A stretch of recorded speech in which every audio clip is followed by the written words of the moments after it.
It's a fun question.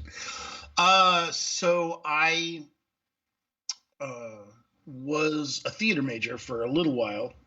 Actually, I was everything. I mean, I tried all sorts of crazy stuff when I went to school, and I had this really good friend of mine who named Zach Norman. I'll just go ahead and use his name, who was also a theater major, and he loved tabletop gaming as much as I did. We used to play, tabletop RPGs, and we'd play BattleTech and board games. We play all sorts of crazy stuff together. And I ran tabletop games all the time that I was, so I stopped being a theater major and switched over to English because I've always loved, reading, writing, that kind of thing. And when we graduated, Zach's father, who is a kind of Hollywood person, and a screenwriter. He's kind of like one of those ghostwriter names. He's one of the people who works on scripts, but isn't necessarily like out there on the one of the big name type guys. But he's had a very successful career screenwriting. Anyway, so Zach graduated, and his father convinced him to write a screenplay. He was like, we'll write a movie. I'll take it to my agent. Let's see how it goes. Well, they took his science fiction screenplay off to my friend's father's agent, and he said, "This is terrible. You don't have a future in writing movies, but I do know a video game that's looking for somebody to provide content for them." It turned out it was Activision, and they were looking for a designer, or really just a writer, but it turned out being a designer who knew something about BattleTech. Well, I mean, we'd been playing BattleTech for years. Zach had read all the lore. He knew everything about every mech and, all the tactics and stuff like that. So they hired him as a creative consultant, and ultimately he became the lead designer on BattleTech, which was the huge hit for Activision, huge, massive hit for Activision at the time. He called me up and he's like, "Dude, you're not going to believe this job I just got." I had graduated college and I was working in New York as a freelancer. I was doing writing and illustration, kind of thinking maybe I wanted to work in comic books, but I really had no idea kind of what I wanted to do or how I wanted to get there. He called me up. He's like, "Dude, you're not going to believe this job I just got. I'm making content for video games." And I was like, "Oh, I want that job." I love games. I've always loved games. And so when he heard about an opening on another team, he recommended me. And I had a huge body of work that I had put together. I had writing samples and illustration samples and gameplay mechanics and all this other stuff from my tabletop gaming that I've been doing for years. So when he introduced me to the game director, the guy said, "Well, I hear you're a creative guy. Why don't you prove it?" And I was working in a marketing company at the time, like a marketing agency downtown Manhattan. So every day I'd steal into the mailroom to use the fax machine, and I just faxed this guy the writing samples, the drawing samples, gameplay stuff every day for a week, until finally he was like, "Okay, okay, no more. I can't take it. Like, you're overwhelming me with stuff." And they hired me as a freelance writer, and they liked my work so much that they flew me out to Los Angeles from New York to kind of have an interview. And they faxed me, or not faxed me, at the time they FedExed me a contract right away to become an associate designer in the industry. So,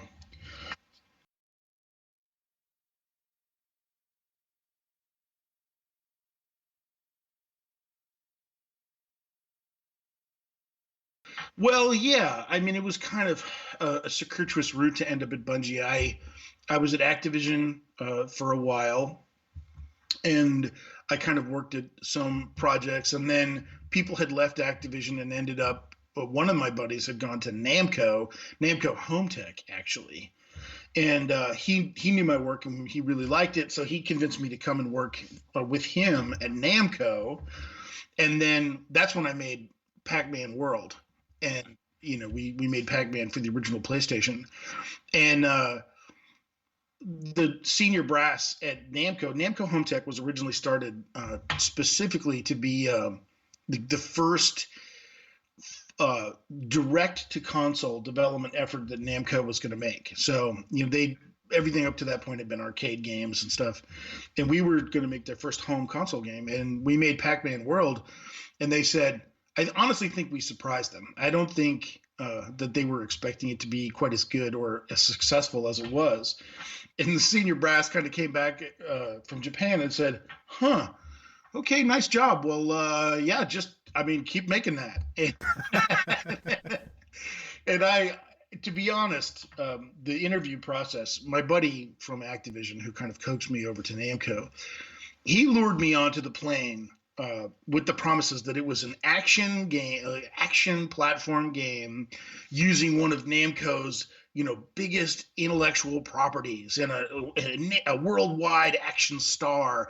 It's going to be a really high profile title. And I'm sitting there and I'm thinking, oh my gosh, Namco has such great action titles. I could just imagine, all the cool characters. Like maybe it's a Tekken thing or all the rest of this type of stuff. And I showed up and it was Pac-Man. To be honest, I was pretty disappointed. I'm like, what? Are you kidding me? Like, you lured me out here for Pac-Man. I mean, it is one of the biggest IPs out there, though. It's true. Yeah, it absolutely is. But even given that, I wasn't going to get suckered into making that game twice. It's like, no, I ain't sticking around to do this again. Even if it's been successful, even if people liked it, I'm moving on. So, and I was lucky enough to get hooked up with Bungie. Bungie at the time had an office in San Jose, and they were looking for somebody to come and work on Oni. And that's kind of the tale up to that point.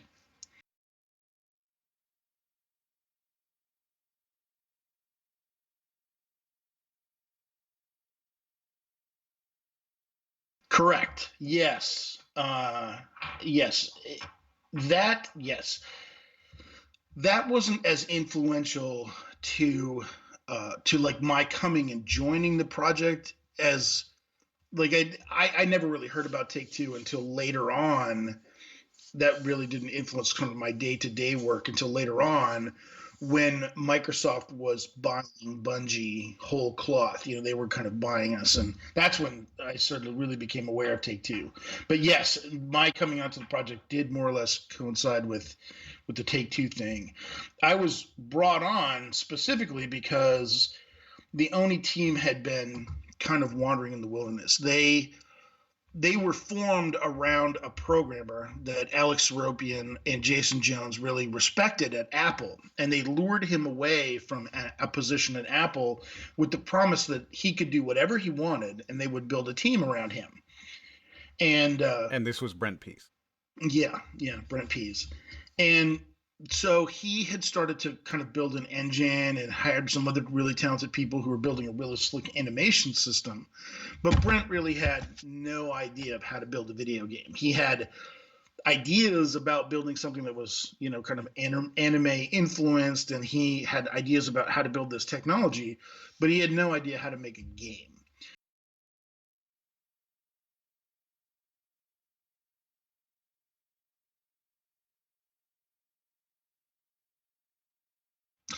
I was brought in to basically say, okay, here are the elements that we have in terms of technology, the engine, an animation system, assets that have been created, some idea about a story. Here's how we're going to fuse all those things together and turn it into a video game. One of the things that happened that sort of coincided with that was we camped out in a conference room for the better part of, I don't know, maybe 2 weeks, 3 weeks. It was me and Brent and Hamilton Chu, who was the producer on the project. And I kind of did this really careful review of everything that existed. I said, okay, tell me about, what are you thinking about weapons? What are you thinking about, what thinking have you already done on story, on characters, on, on assets? And then I wrote a design, sort of taking all those elements and saying, okay, here's the the influences that they were providing. Here's how I'm going to turn them into gameplay mechanics, gameplay systems, and stuff like that. Sure. And so it really was very much a process of, because they didn't actually have a designer, all they had was technology and some kind of creative impulses. It was my job to sort of say, all right, here's how you take those things and make them into a video game. Absolutely. the thing that's interesting was that there'd been so much internal strife on that team up to that point that the team I pitched the design and the story and the characters and everything else kind of to the team, and the team said, yeah, we really like that idea, that sounds great, that's a game we know how, we can make, we understand how we're going to approach making it, now get rid of Brent.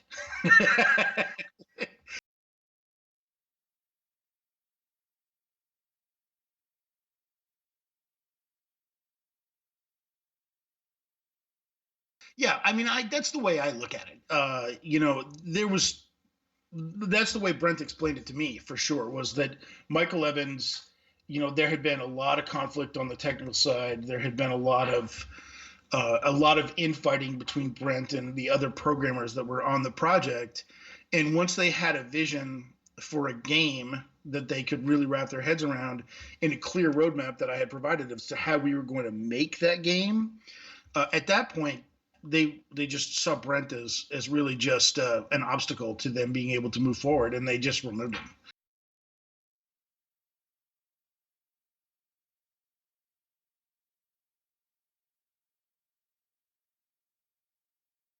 Well, I know that there was a lot of static between Brent and some of the other programmers in terms of just the way that they were going to approach technical problems. Brent was not, and remains to this day, not a particularly good people manager, because I actually had the opportunity to work with him again more recently in Industrial Toys. Right, yeah. Um, With he, Sarkopian as well, right? Seropian. Seropian, yeah, yeah. Yeah, yeah. Yes, yes. Uh, he's not a great people manager, and so the biggest, if I was going to say strife, is what had happened, and the way I've kind of described this in conversation, private conversation in the past, is that you had the Oni team had sort of separated out into different disciplines, each of which was doing what they wanted on their own. So one of the things that the Oni team had started to do was to hire people who were leaving the architecture industry because they had 3D modeling skills and were migrating over to video games. But they actually had a real interest in creating virtual spaces. They wanted to sort of see their designs created in a way that they never would in architecture. Young architects who are trained in 3D are not often the people who are then tapped to make, mega multi-billion dollar buildings. Instead, those are the people whose job is to sit around and move the windows on the garage in the 3D model until the client is, satisfied. Yes, I like that orientation of the windows, or I like that treatment on the trim. Most, talented, artistic, creative people get a little sick of that kind of thing. So anyhow, and that's what had happened. We actually had 3 architects on staff at Oni, who were building virtual spaces with, am I allowed to use professional language here? Oh, yeah, absolutely. No fucking idea how to turn them into video games. Like, I mean, profoundly no idea. I'll give you 2 of my favorite examples. One was Sean Turbot was one of the architects that we had on staff, and he was very strong-willed guy. Very whatever, like, just say strong-willed. And we were doing a review of the game spaces, and he said, well, here's the office, here's an office building. I don't know if you've already heard this story, but he's like, here's an office building, and here are the conference rooms, and this is where the offices are, and here's where the bathrooms are, and stuff like that. And I looked at him and I said, why are there bathrooms? And he looked at me with no trace of irony whatever and said, well, you have to have bathrooms close to the workspaces, otherwise you get a lot of disruption of people's workspace or their workflow during the day. Like, they need easy access to restrooms. And I'm like, no, bro, what you don't understand is, why are there bathrooms in a game level? I mean, can you go in there and shoot the toilets and they explode in a spray of water? Is there going to be a special gunfight that happens in that space? Video game spaces are just set decor. They're window dressing for action. If there's no reason to go in the bathrooms, there's no reason to have bathrooms. So that was that led to a really profound set of conflict.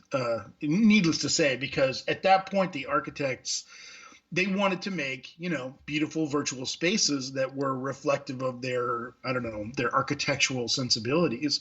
I didn't give a fuck about that. Like, my goal was to actually turn them into video game levels, and so the ones that stayed were the ones who were able to make that adjustment and understand that they had to relearn, or learn, I guess I should say, kind of from the ground up, how to build sets for action as opposed to building real architectural spaces. And that's a pretty steep learning curve.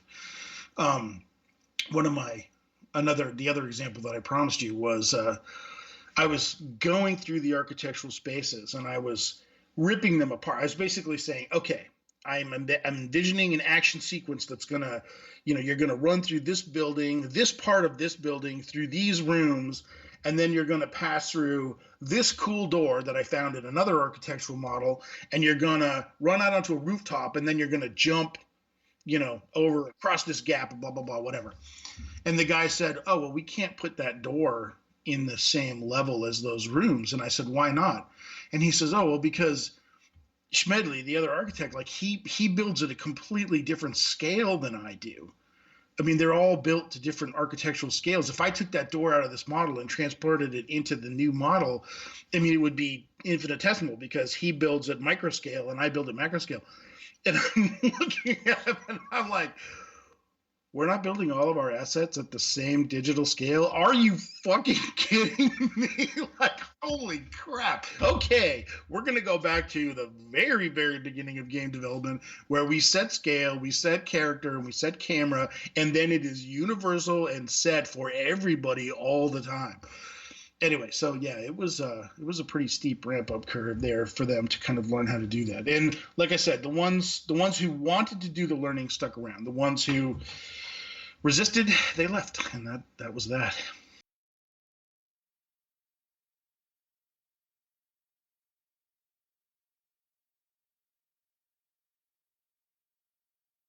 Yes, that is absolutely fair. There was no game.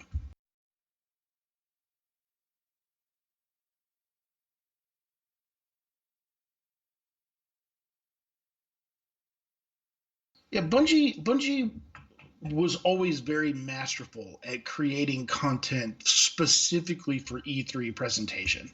If Soropian knows how to do one thing really super duper well, it's really focus a team on marketing materials that were going to go out there. Same is true for the Halo E3 build that we put together. Was not actually representative of the real game at all. It was entirely cobbled together specifically for presentation to the press, with an accompanying script that was designed to kind of create interest and create buzz and create momentum. So um, that's what it was. I mean, it wasn't really a vertical slice. It was what we call dog and pony show, all smoke and mirrors. That was all faked. There were no real game systems in it at all.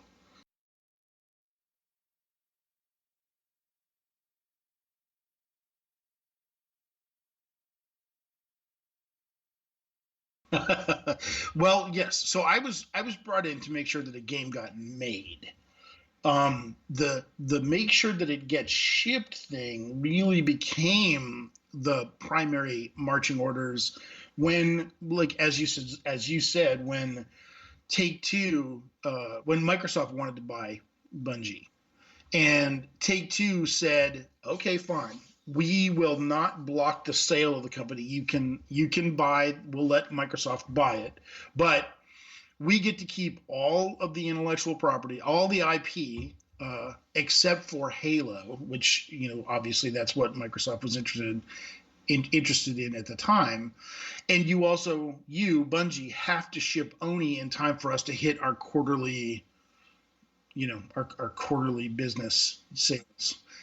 And at that point, in the negotiation process and in conversations, there had been a non-trivial amount of conversation internally at Bungie about where like, are people comfortable with Microsoft coming along and buying us out? Are people comfortable with the idea of going from, you know, the sort of small pirate vessel that was Bungie, a collection of weird iconoclasts and really outsized personalities, to going and working for the evil empire? I mean, let's face facts, right? Like, you're leaving the pirate crew and you're basically going to go join the Imperial Navy, you know, right on the flagship, and crush the souls of weaker, smaller individuals. And there was a lot of conversations about that. As a matter of fact, something I don't necessarily share is that there were people who went through the process of the buyout with this with I don't know what you want to say, with the caveat, or with the, you know, with the kind of express intention of remaining loyal to Jason and Alex, shipping Halo, and then leaving Microsoft. There are a lot of longtime Bungie people who did that.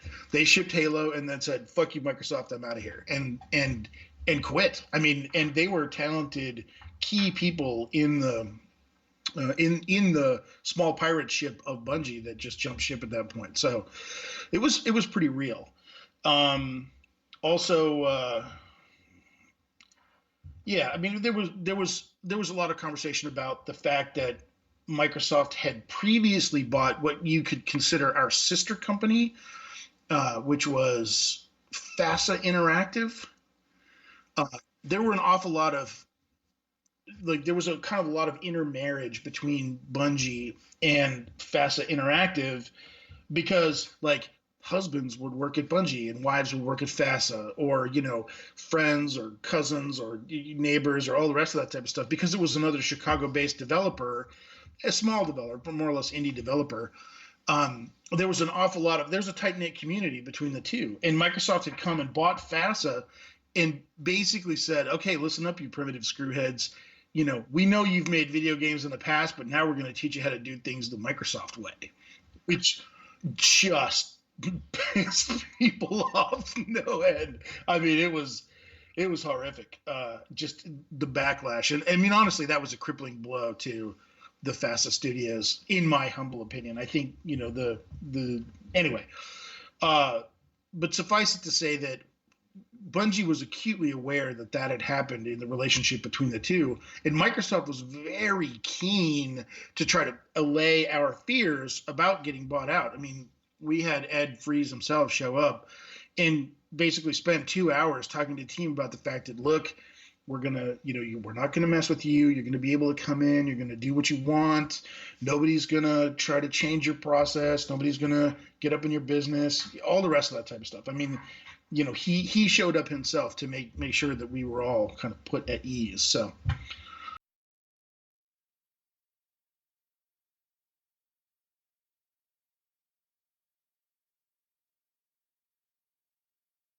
there's no question that, you know, Bungie and Bungie West were kind of two separate entities, but we were never made to feel like we were second class citizens in any way.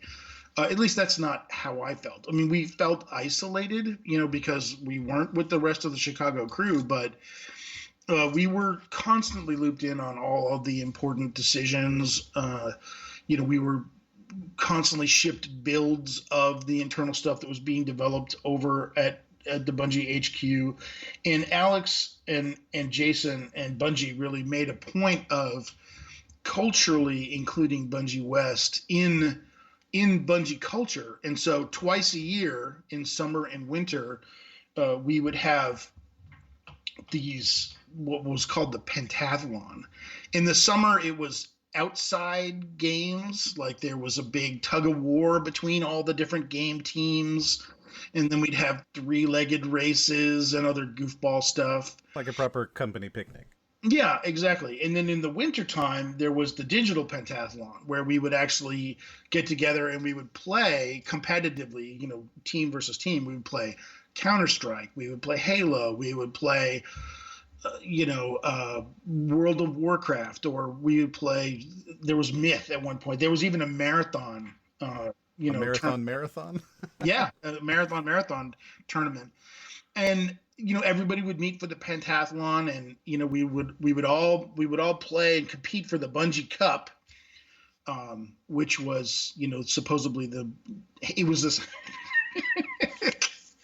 this awful thing. It was like a colander that had been turned upside down with a lamp glued on top of it, and little wrestling action figures glued on it, and like a skull on top, and then all spray painted gold. It was made lovingly by our own Joe Staten. It was supposed to be the most coveted object in Bungie's history. And so we would meet and play for the cup. So here's the funny story is that the Bungie West team went out to the Winter Pentathlon. Bungie flew us all out to Chicago for the Winter Pentathlon, and we lost. Bungie West lost. Whatever. I don't even remember how our teams did, but however we placed, we didn't win the cup. The other, I think it was the Halo team won the cup or something. And it was the Sunday before we were supposed to fly back to San Jose. And we walked into the Bungie offices, and everybody was hungover from the big party that we'd had last night. And really nobody was around. And we're kind of standing there in the front lobby, and there's the cup just sitting on a desk. It's just sitting there. And so it was time for us to get to the plane. So I kind of looked around, and ain't nobody around, ain't nobody watching it. So I just stole the goddamn.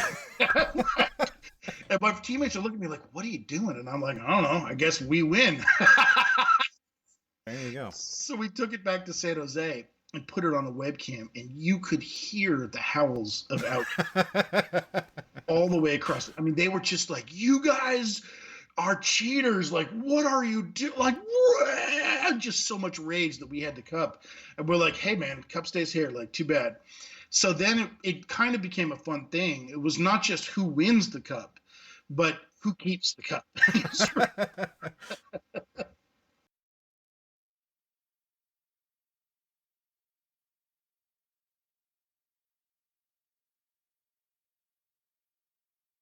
Oh God, that's a really interesting question. Absolutely, yes.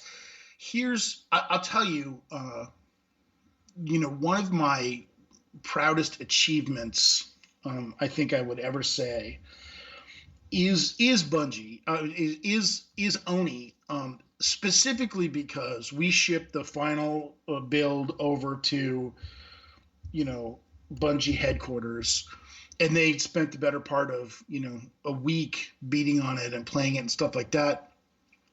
And then we got an email from Jamie Griesmer, who was kind of the young Turk designer on Halo at the time. And Jamie was I don't know what he's like to work with these days, but Jamie was always the person who was like the first person to tell you something sucks. He's like, "That sucks, that's ugly, you're stupid."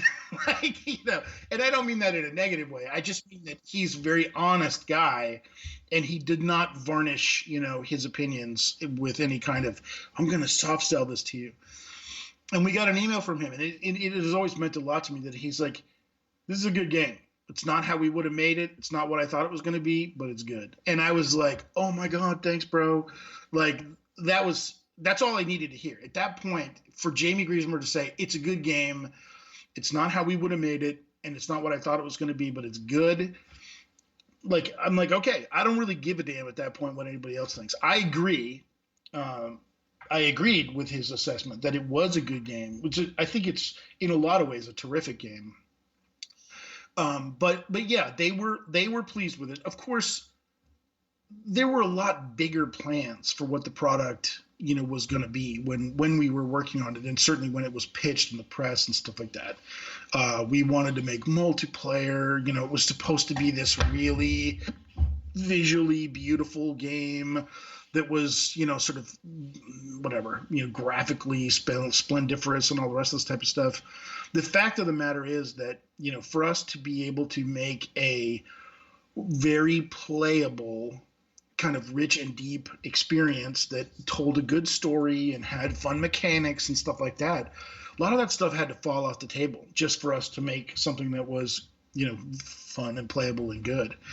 But I'm incredibly proud of it. I mean, the funny thing about Oni is that we had very limited resources, incredibly limited resources, and incredibly limited time too. I don't know if you've ever heard the most horrific stories about development on Oni, but the fact of the matter is that, like, when we were trying to hit the Take-Two deadline, we'd have meetings where members of the team were sitting around the conference table just icing our forearms to try to stave off, tendonitis, because it was that kind of crunch. It was just grueling hours of crunch to get the game done.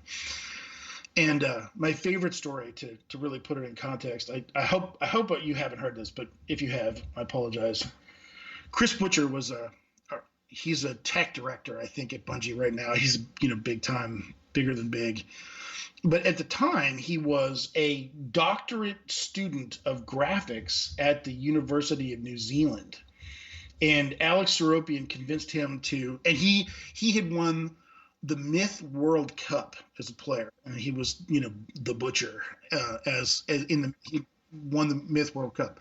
Turns out that he specifically got good at Myth because he really wanted to get a job with Bungie, and parlayed that into kind of an internship. And then Alex Seropian convinced him to take a leave of absence from his doctorate program to come over and help us work on Oni. Super bright guy, like one of the smartest programmers I ever worked with in my life. Just such a smart kid. And he just worked everybody worked like slaves to try to get this thing done. And we would work routinely till the wee hours of the morning. And because Chris didn't have a car, I would typically drive him, home at night. One night it was 2 a.m. and I really had to go home. I was exhausted. And I said, Chris, I got to get out of here. And he's like, no, I can't leave right now. I got like another hour of work before I can leave. Go home, get some sleep. I'm like, I'm sorry, bro. I got to go. Well, Butcher had rented an apartment that was sort of diagonally across the football field of the local high school that was right across the street. And he's like, it's no problem. I'll just walk home. And I'm like, all right, that's cool. I guess it's not that far. So that night, Butcher stumbled out the door of the office at who knows what time, and on the way back to his apartment got exhausted. And so about halfway across the football field, he just sat down to take a rest and fell asleep, and woke up the next morning surrounded by the high school football team, who thought he was a meth addict because he was pale and he was so like, and they were like, what the fuck are you doing on a football field, you freaky addict? And he's like, I'm not an addict, I'm a New Zealander, like, don't beat me. That's a pretty intense story of crunch right there. It was, I know I don't share this with anybody really, but to be honest with you, after we shipped the game, in the process of moving, up to the Pacific Northwest from San Jose, I remember going out to the movies with my wife, and it was a drive-in movie, and I was sitting in my car, and I just started to get that sort of PTSD waves of anxiety. I'm like, and she's like, it's shipped, it's over, like, you just let it go. And I'm like, yeah, dude, it was as bad a crunch as there has ever been in the video games industry to get that thing done. So I look at that game now, and even though it had warts, and even though it was, graphically not what necessarily we wanted and all the rest of that type of stuff, I'm so proud of the team, so proud of the effort that we put in to make something that we could be proud of. It wasn't everything we'd hoped, but under the circumstances, it could not have been better. There was a funny moment where we shipped the build to Take-Two, and the team was all clustered around the conference room table as the president of Take-Two they had reviewed the build and they were going to give us feedback on it. And we're sitting there, and he goes, and it was a kind of a conference call, and he's like, okay, so we've had a chance to play it, and it's pretty good. I've got to say, we're impressed. It's actually pretty good. But I kind of feel like it's missing a little polish. If we gave you one more month, what could you do? And the whole team's face. First of all, everybody was like, oh, God. Like one more month of this? And then they all turned to look at me, because I'm the person who's like, okay, if we're going to make it better, here's what we're going to do. And I was like, we're going to improve this. We're going to add a a training sequence. We're going to do this, and they were, and I could just see the hatred burning in their eyes. So they're like, "Shut up, Hardy! Please, God, shut up!" And I'm like, "No, you don't understand, guys. We can still make it a little bit better. Like, there's ways to make it better." So yeah, so I mean, I'm so proud of it. I really am. I'm as proud of that game as I ever have. And the funny thing, here's the funniest thing. Sorry, and I know I'm blathering, but the funniest thing about it is that to this day, I mean, literally, you and I are talking about Oni, but throughout my entire career, people have come up to me and been like, dude, I loved Oni. I love that game. And I'm like, right on. And I think it's because we all put so much soul into trying to get it done. You can kind of feel that in there. It's got a living soul. It's good. So yeah, quite proud.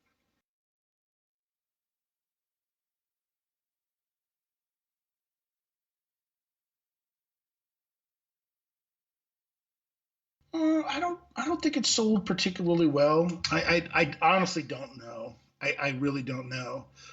Um, That's okay. There's no numbers for it, so it is yeah, basically impossible for us to estimate. I do know that Take Two bought Angel Studios at some point, and Angel Studios was working on a sequel. So I mean, I guess it did well enough for them to put Angel Studios to working on a sequel at some point, but I have no idea really what it sold.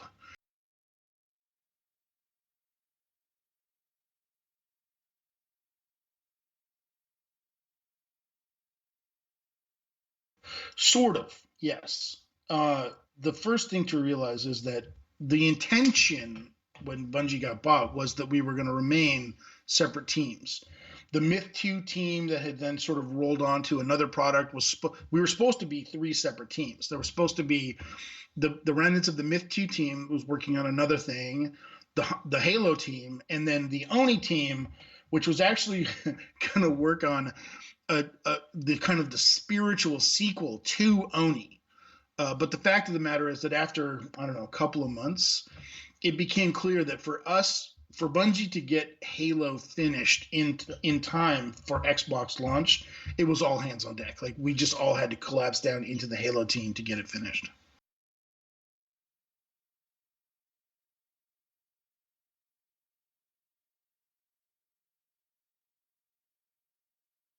I don't, I don't, I don't think so. I mean, I'm sure it's very likely that at various points people on the Oni team were probably tasked with helping, to a certain extent on various Halo things. That's kind of par for the course for any independent developer. Is that like you might suddenly get called in to help do some bug fixes or some polish or something on, like a high profile build, one of those dog and pony shows, or something that's for marketing or whatever. But no, I don't feel like Oni's production was compromised because of what Halo needed. The interesting thing about Halo is that like Halo when and I'm sure you've probably heard this, but it's worth saying to you directly. Halo when it was in development, when we knew it before we got bought by Microsoft, it was a battle. It was like Battlefield. It was Battlefield. It was a mesh terrain engine. It was open spaces. It was you know groups sort of fighting over various control points and stuff like that. Jason Jones once lamented to me with the success of Battlefield. He's like, they stole my game, man. They took my game away from me. I'm like, yeah, you still did okay, buddy. Like, you still got a pretty good game out of it.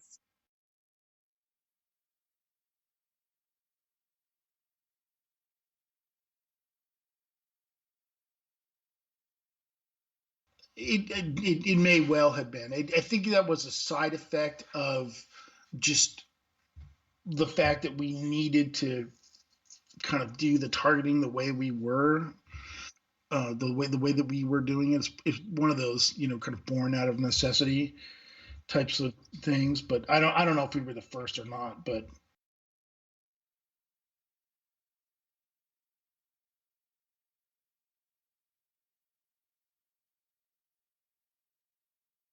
here's my answer. I think if the people who had done the console port, and I forget who did our console port, Rockstar.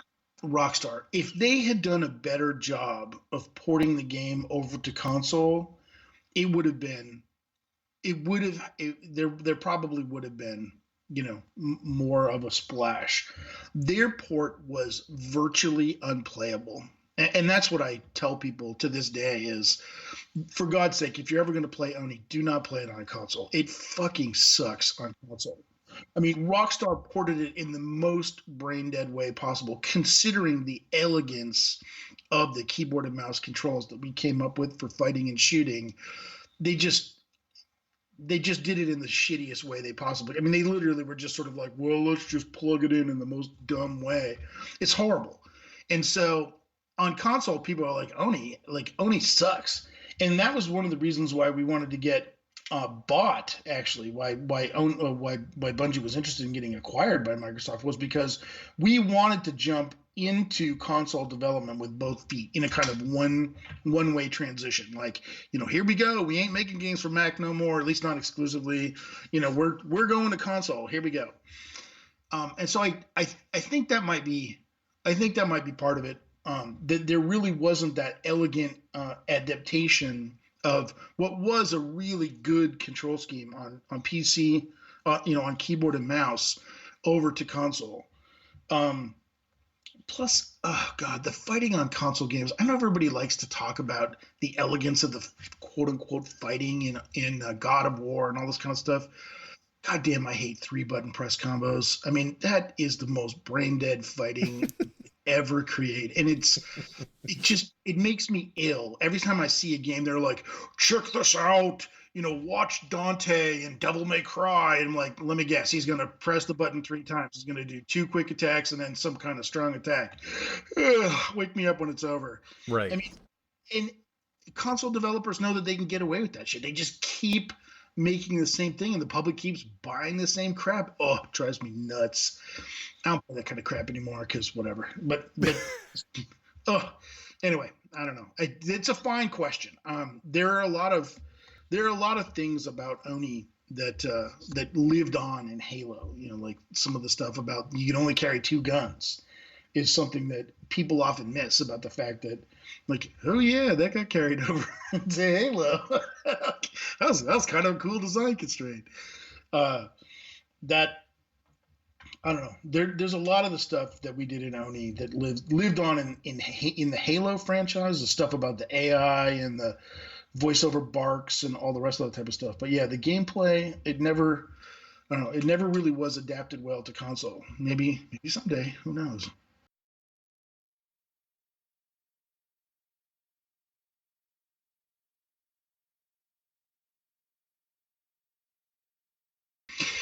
Well, it's interesting that you think about her as morally ambiguous.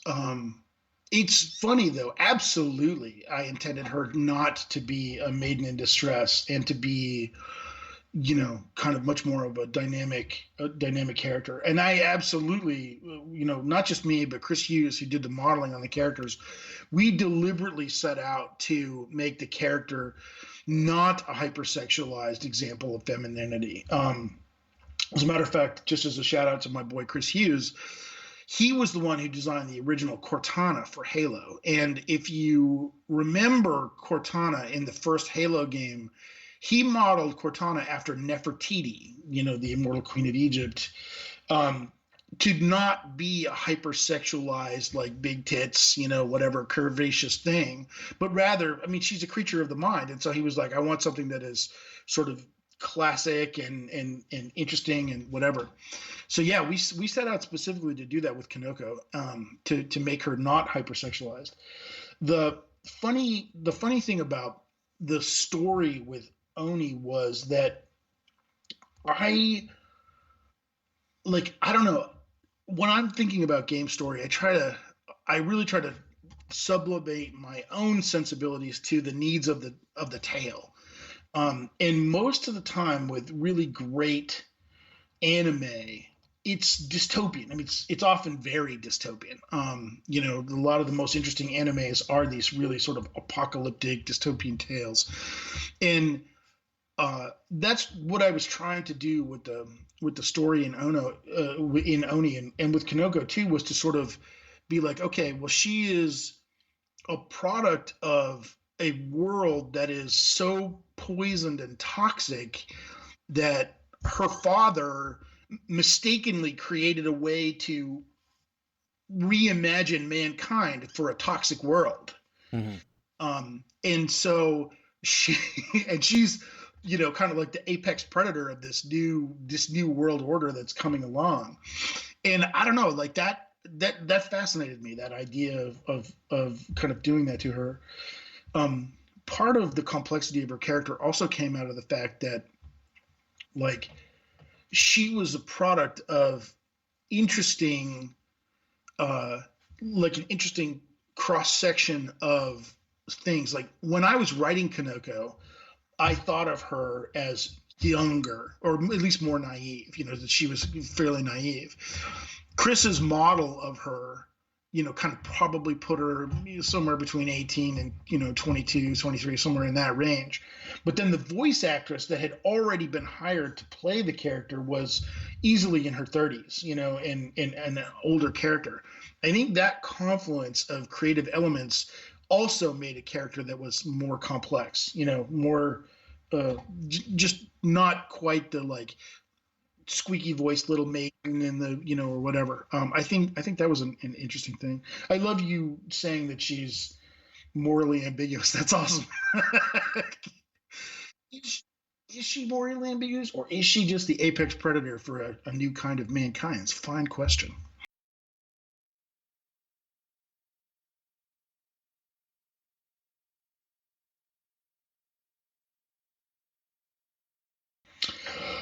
A little bit, a little bit. I mean, I know there's people out there. I really haven't had much of an opportunity to engage with them, and I don't spend a lot of time kind of looking back and reveling in that stuff, mostly because there's always new games to make and new ways forward. But I maybe I should check them out more. I don't know what they're up to these days. Well, the reason I bring it up is because while researching this game, I came across a community of several hundred people who still play Oni. They've created updates and mods. They still theory craft and keep in depth wikis on the development. And they shocked me. I mean, it's been 20 years and they're still passionate fans who talk about it every single day. The That's last awesome. bug fix that they pushed out was February 16th, 2019, a week and a half ago. Yeah, that's what I'm talking about. Like the thing that's just to go back to what I said, like that game is alive. I mean, that game has some of my soul in it. Some of all of our soul. It's alive. It has that life force to it. Oh God, that makes me almost tear up because I'm so impressed. Although I would tell those people, you know, like, I mean, if they get joy out of it, that's fine. I'll just use the Marie Kondo thing. If it gives you joy, do it. But there's a lot of newer games out there.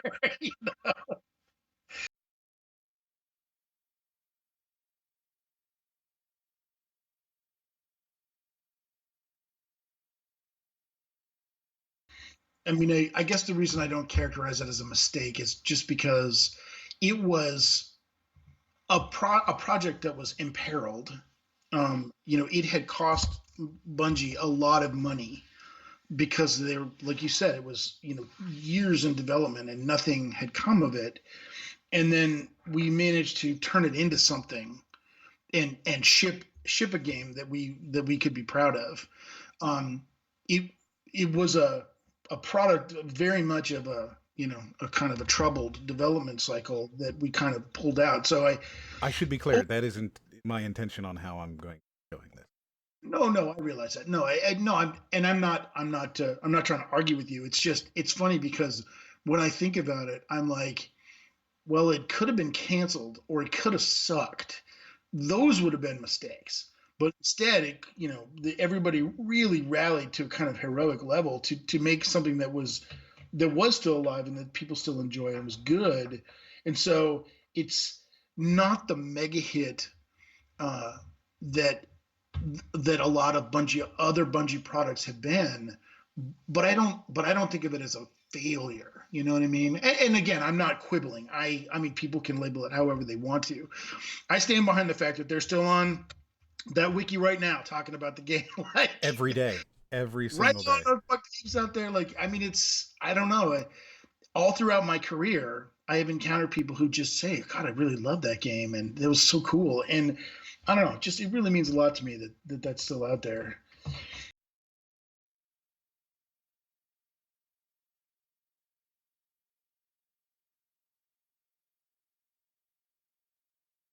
That's awesome. That's so cool. Well, you know, it's always gratifying to a creative person to sort of hear that there's people that enjoy their work, and it's so gratifying to me as a creative to just hear that people like my work. You know, it's interesting. Like I try not to. I'm not the kind of person that lets that necessarily come into my head all the time and be like, oh, blah blah whatever. But God, it's so gratifying. You know, it's fun to meet people who are like, oh, I like that game. It means a lot to me. It really does.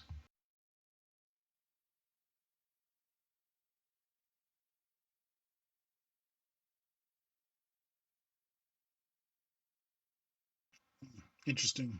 That's very interesting. Yeah. Well, some of what you're running into is the fact that, uh, and I hate to say this because it's going to sound paranoid, but I might as well say it now, is that part of acknowledging that these things exist is inconvenient for the narratives that exist now. My contributions to Oni or to Halo are. I literally heard somebody from Bungie at one point after I left the company sort of say that Halo 1 multiplayer was just a lucky accident. And I'm like, no, it was not a lucky accident. The multiplayer in Halo 1 was good. It's not a lucky accident that Oni is out there. It's because I work there. And you know, if we don't get along now, or you know, they're not interested in acknowledging my contributions to the company history or to the whatever, that's fine. Just let's not pretend that my work doesn't exist, because it does. It does, Anyway, and again, sorry. hundreds of people are still playing it today. Very cool. I don't mean to sound salty, but that's part of what's going on too. Is you know, it's inconvenient to acknowledge that, oh yeah, there was this person who was really important to the formation of the company and to some of these games. That anyway, that's the past. Always looking forward, right? Moving forward like a shark.